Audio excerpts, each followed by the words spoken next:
नमस्कार, मी शीतल. कशा आहात तुम्ही? तुम्हा सर्वांचं खूप खूप खूप मनापासून स्वागत. तर आज मी बनवणार आहे मोदकांसाठी लागणारं तांदळाचं पीठ. तर हे तांदळाचं पीठ बनवण्यासाठी मी इथे 1 वाटी तांदूळ घेतलेला आहे. तुम्ही तांदूळ कुठलाही वापरू शकता. राशींचा घ्या, कोलम, इंद्रायणी, तुमच्याकडे जो अवेलेबल आहे तो तुम्ही घेऊ शकता. मी इंद्रायणी तांदूळ घेतलेला आहे. आता आपण हे छान धुवून घेऊया स्वच्छ.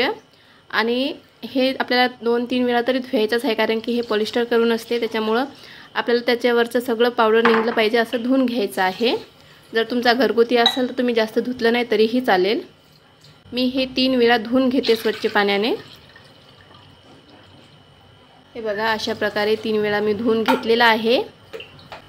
आता आपल्याला अर्धा तास याला असंच पाण्यामध्ये भिजत ठेवायचं आहे. यामध्ये मी 1 ग्लास पाणी टाकते आणि याला एका बाजूला करून अर्धा तास असंच भिजत ठेवते.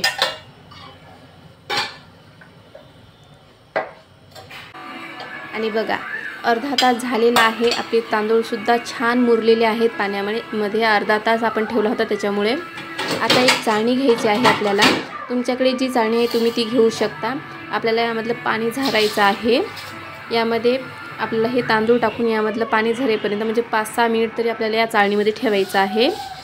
5-6 मिनिट झाल्याच्यानंतर तुम्ही हे कॉटनचा रुमाल किंवा टॉवेल तुमच्याकडे जे अवेलेबल आहे त्यावर तुम्ही टाका.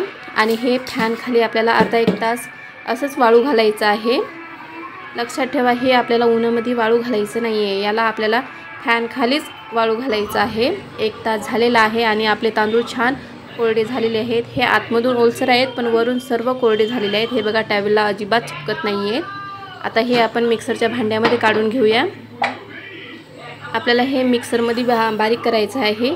जर तुमचे तांदूळ जर जास्त असेल, म्हणजे तुमच्या तांदूळाची क्वांटिटी जास्त असेल, तर तुम्ही डायरेक्ट चक्कीवरून दळून जरी आणलं तरीही चालेल. मी 1 वाटीच घेतलं, त्याच्यामुळे मी घरच्या घरी मिक्सरमध्येच काढते. आपल्याला हे छान बारीक करून घ्यायचं आहे. थोडं जास्त वेळ मिक्सरमध्ये फिरवायचं आहे, जेणेकरून त्याची छान बारीक पावडर झाली पाहिजे. हे बघा, छान पावडर दिसत आहे. एकदम साखरची पावडर जशी दिसते तशीच दिसत आहे. आता आपल्याला हे चाळून घ्यायचे छान. जर तुमचं चाळताना काही वर जर मोठे दाणे राहिले असतील तांदूळाचे, तर परत मिक्सरच्या भांड्यामध्ये टाका आणि परत मिक्सरमध्ये फिरवून घ्या आणि चाळून घ्या. हे बघा, माझी छान पेस्ट तयार झालेली आहे. एकदम सॉफ्ट आहे. तर आता या पिठाचे मोदक कसे बनवायचे हे मी उद्याच्या व्हिडिओमध्ये नक्की सांगेल. तर उद्याचा व्हिडिओ नक्की बघा. भेटू मग पुढच्या व्हिडिओमध्ये. बाय.